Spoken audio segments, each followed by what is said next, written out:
NH7 TV news. मैं अब्दुल कदीर बख्श NH7 TV news में आप सभी का स्वागत करता हूं। हिंगनघाट शहर में जो राजनीति की जो सरगर्मियाँ है वो काफ़ी ज़्यादा बढ़ चुकी है और हिंगनघाट शहर में जो सामाजिक संगठन है, राजनीतिक पक्ष है, इनमें आरोप प्रत्यारोप का जो सिलसिला लगातार चल रहा है। हिंगनघाट में पिछले कई दिनों से एक शासकीय वैद्यकीय महाविद्यालय का भी एक मुद्दा गरमाया हुआ है।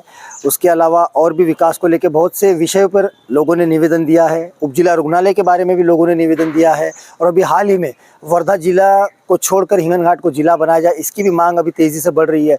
तो इन सभी विषयों पर हम चर्चा करने के लिए आज हिंगनघाट शहर के प्रसिद्ध समाज सेवक श्याम मीणापवार के साथ में आप लोगों के सामने रूबरू हुए हैं। तो हम श्याम मीणापवार से जानेंगे हिंगनघाट शहर के इन सभी विषयों के बारे में, उनका क्या कहना है।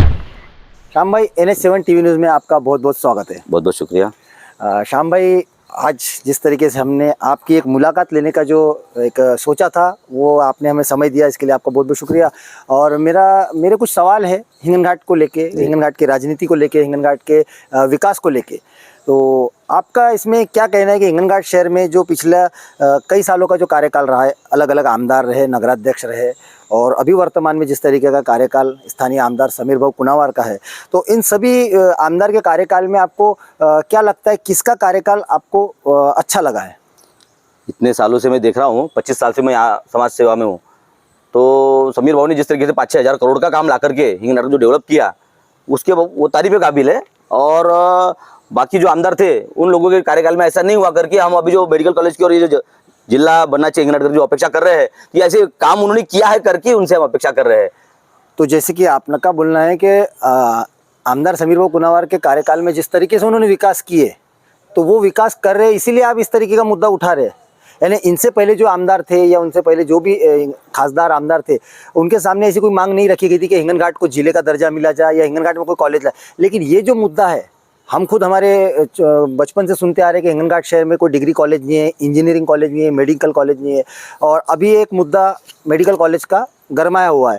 तो इसमें पूरा एक विरोध, कहीं ना कहीं राजनीतिक विरोध भी नज़र आ रहा है कि आमदार मेडिकल कॉलेज नहीं लाना चाहते। तो इसमें आपकी क्या राय है? नहीं, ये बात गलत है। क्यों? क्योंकि उनको अगर नहीं लाना होता तो बारिश का जो अधिवेशन था, मानसून सेशन, तो मानसून सेशन में वो सवाल नहीं रखते थे। उन्होंने रखा है और वो लाएंगे भी, और ये हमको पूरा आत्मविश्वास है करके उनकी तरफ हमें मांगनी है। और हम कुछ लिखकर नहीं बोलते, दिल से बोलते हैं करके कहीं ना कहीं थोड़ा सा तीव्रता आ जाती है, लेकिन ऐसा कोई विषय नहीं है। वो मेरे 20-22 साल से बड़े भैया है। बोलो। और हिंगनघाट शहर में जो विकास की जो गति चल रही थी जी, उस पर भी कई राजनीतिक पक्ष, सामाजिक संगठन का एक उसमें नाराज़ी नज़र आ रही थी कि हिंगनघाट शहर में विकास के नाम पे लोगों के साथ में धोखा हुआ या विकास के नाम पे लोगों को छला गया है। तो क्या आपको क्या लगता है, आप जो समाज सेवा कर रहे हैं, आपका जनता से और जनप्रतिनिधि से हमेशा से आमना सामना होता है, तो आपको क्या लगता है हिंगनघाट शहर में जो विकास हो रहा है और या नहीं हो रहा है, इसमें आपकी क्या राय है?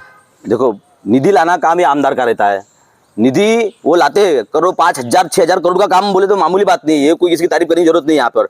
क्यों? कि वो अभी तक जितने भी आमदार है 1,000 करोड़ का, 2,000 या 2,000 करोड़ का काम क्या होगा इसके ऊपर किया ही नहीं होगा, ये मेरा दावा है। लेकिन 6-7 हज़ार करोड़ का काम लाया करके हम उनसे इस बड़ी बड़ी मांग की अपेक्षा कर रहे हैं। और जैसे कि और भी अभी पिछला 1.5 से 2 साल का जो कार्यकाल है, नगर परिषद में कोई भी नगर सेवक नहीं है, नगराध्यक्ष नहीं है, शासन प्रशासन के हाथ में नगर परिषद है और हर प्रभाग में गंदगी का साम्राज्य है। जगह जगह पे कूड़ा पड़ा है, नालियाँ साफ़ नहीं हो रही है, जो ड्रेनेज की जो लाइन थी वो भी कहीं ना कहीं चौकअप हो गई है। और अभी फिलहाल में जो बहुत बड़ा एक अहम मुद्दा हिंगनघाट शहर में है कि डेंगू मलेरिया जैसी घातक बीमारी इस गंदगी से फैल रही है। तो इसके लिए आप किसे जिम्मेदार ठहराते हो? ये जो कर्मचारी लोग हैं, मध्यस्थी लोग जो है, इनको जिम्मेदार ठहराते हैं, क्योंकि उनको ऐसा लगता नहीं कि अपने इस कार्यकाल के अंदर में इस तरीके से लोग मरना चाहिए या गलत होना चाहिए करके। लेकिन इसमें भी मैंने जहाँ तक कि हमने जाना, पब्लिक में जाके भी हमने लोगों के ओपिनियन लिए, उनसे राय ली, तो उनका सीधा एक तरीके का आरोप रहता है, अगर वो किसी पक्ष से अगर जुड़े हो तो, कि वो उनका कहना है कि भाई आमदार इसमें ध्यान नहीं दे रहे, आमदार का इसमें ऐसा है। तो आपका क्या कहना है इस विषय पर? नहीं, वो लोग प्रतिनिधि रहते हैं, उनका सिर्फ काम रहता है कि अच्छा होना चाहिए, लेकिन सब कर्मचारी सब जगह सब डिपार्टमेंट के सब लेते हुए भी वो हलगर्जी पना के कारण ये सब बातें होती है।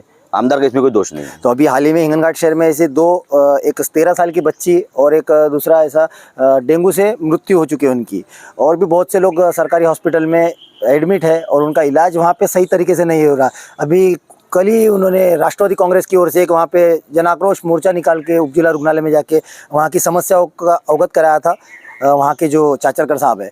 तो ये जो समस्या है ये तो कहीं ना कहीं हो रही है, तो इसका क्या हल देखते हैं आप? इसका मतलब इसका उपाय क्या है ये सब समस्याओं को दूर करने का? सफाई अच्छे तरीके करने के लिए अच्छे इंस्ट्रक्शन देना चाहिए और उन पर ध्यान रखना चाहिए, बाकी कुछ नहीं। कि वो सब कर्मचारी लगे हुए हैं, ये शासन ध्यान देता नहीं, सफाई करते नहीं, करके ये डेंगू फैल रहा है। नहीं तो सफाई ढंग से कर दिए तो कोई विषय नहीं है। तो जैसे कि अभी कल ही आंदोलन मोर्चा लेके गए थे, जिसमें आरोप एक तरीके का आरोप ये है कि भाई हिंगनघाट शहर में जो उपजिला रुग्णालय है वहाँ पे इतने बेड का हॉस्पिटल है, लेकिन वहाँ पे अभी भी असुविधाएं है, फैसिलिटीज नहीं है। तो क्या इसका भी जिम्मेदार वर्तमान जो हमारे आमदार समीर भाऊ कुनावारी है, या इसके पीछे भी कोई और आप बात कहते हैं? ये तो पहले से सब लोग जवाबदार है इसके लिए। अभी कुछ थोड़ा बहुत तो डेवलप हुआ है ना, ये समीर भाऊ के राज में डेवलप हुआ है, इसके पहले नहीं हुआ। तो यानी कि आपका जो अभी तक का जो रोष है, जो गुस्सा है कि किसी मंच पर या मीडिया के सामने कि आपका जो आरोप होता है कि लोक प्रतिनिधि जो है, जनप्रतिनिधि है, वो ध्यान नहीं दे रहे, ये नहीं, लेकिन उसके अलावा आपकी एक ये भी मतलब एक राय है कि हिंगनघाट शहर में जो विकास तो हुआ है, सर्वस्व जवाबदार नहीं पकड़ सकते ना किसी एक को ऐसा। वो तो लाते हैं, निधि लाना काम उनका है। बीच में अगर कुछ लोग अगर बीच में ये करते हैं, मध्यस्थी लोग जो बीच में पैसा खाते हैं, जो कुछ करते हैं काला घोर धंधा, तो उसके लिए वो जवाबदार रहते हैं, वो नहीं रहता आमदार।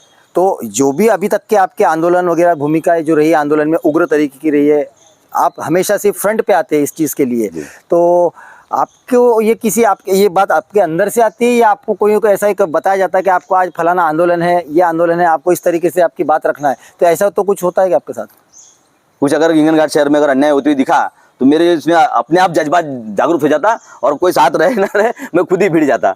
ऐसी मेरी आदत है बचपन से, 25 साल से। तब आने वाला जो कार्यकाल है या आने वाली जो राजनीतिक समीकरण बदल रहे हैं, आज महाराष्ट्र में देखो तो समीकरण पूरे बदल रहे हैं, उसी तरह हमारे जिले में और हमारे तालुका में भी इधर से उधर पक्ष प्रवेश हो रहे हैं, अदला बदली हो रही है, तो इसके देख के क्या लगता है आने वाला जो कार्य, आने वाला जो साल है वो हमारे हिंगनघाट शहर के लिए किसे आप एक भावी प्रतिनिधि के भी तौर पे देखेंगे? अब क्या समीर भाऊ ने, अगर मैं बड़ा भाई करके उनको विनंती कर रहा हूँ, समीर भाऊ का इसके पहले भी मैंने भाषण में बोला हुआ है, क्या बात तुम्ही मेडिकल कॉलेज आणि जिल्हा करा आणि तुम्ही 1 लाख नाही 1.5 लाख मतदान निवडून या, तो ये मेरी उनकी शुभेच्छा रहेंगी। तो ये है श्याम भाई, चुनाव के पहले अगर उन्होंने मेरा काम कर दिया तो मैं 2024 में बेशक उनको हार्दिक शुभेच्छा दूंगा। तो ये थे हिंगनघाट के सामाजिक कार्यकर्ता श्याम विड़पवार, जो कि हमेशा से अपनी उग्र संभाषण के लिए प्रसिद्ध है। हमेशा से आंदोलन की इनकी जो भूमिका होती है वो काफ़ी ज़्यादा उग्र होती है, और आंदोलन जो है आम इंसान का एक हक है, जो किसी भी अपनी मांग को, जब सत्ता में बैठे सत्ताधारी अगर उस मांग को पूरी नहीं कर रहे, तो महात्मा गांधी जी का जो हमें दिया हुआ हथियार जो है आंदोलन है, तो उसी हथियार का इस्तेमाल करके श्याम इड़पवार हर बार अलग अलग विषय को लेके आंदोलन करते हैं। श्याम भाई ने एक समय दिया, और आज हमारे जो एक जनता तक आपके जो असली जो चेहरा है या आपके अंदर की जो बात थी जनता तक लाना, हमारा यही उद्देश्य था। तो बहुत बहुत शुक्रिया आपका, फिर से आपने हमें समय दिया, और इसी तरीके से आप आपके सामाजिक कार्य में अग्रसर होते रहे। हमारी ओर से आपको बहुत बहुत शुभकामनाएं। तो ये थे हिंगनघाट के सामाजिक कार्यकर्ता श्याम इड़पवार, जो कि मूर्ति लहान और कीर्ति महान, ये जो कहावत है इन पर चरितार्थ होती है, और इनकी जो शैली है ये वाकई में बहुत ही उग्र स्वभाव की है, लेकिन व्यक्ति बहुत ही निर्मल है, इनका बड़ा ही प्रेम वाला स्वभाव है। और आज इन्होंने हिंगनघाट शहर के कुछ विषयों पर जो चर्चा की और अपने दिल की बात जो आप लोगों के सामने बयान की, तो कहीं ना कहीं इससे मैं भी सहमत हूँ कि वो जो कुछ भी कहते हैं वो आम जनता के विषय को लेकर और अन्याय अत्याचार के मुद्दे को लेकर हमेशा से ऐसी कड़क भूमिका रखते हैं, लेकिन ऐसा पर्सनली किसी व्यक्ति के लिए उनके दिल में कोई गुस्सा या ऐसा कोई क्रोध नहीं है।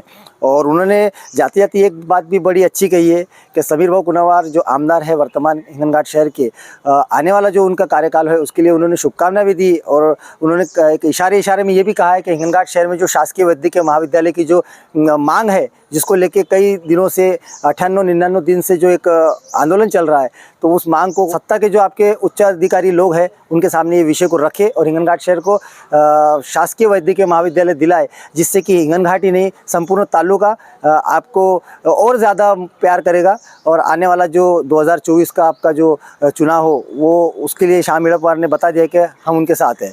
तो ऐसे और भी हिंगनघाट शहर के विषय को लेकर हम आप लोगों के सामने हिंगनघाट के सामाजिक, राजनीतिक और अलग अलग क्षेत्र के लोगों को आप लोगों के सामने रूबरू कराते रहेंगे। तब तक के लिए देखते रहे NH7 TV news. NH7 news को लाइक करें, सब्सक्राइब करें और बेल बटन दबाना ना भूलें।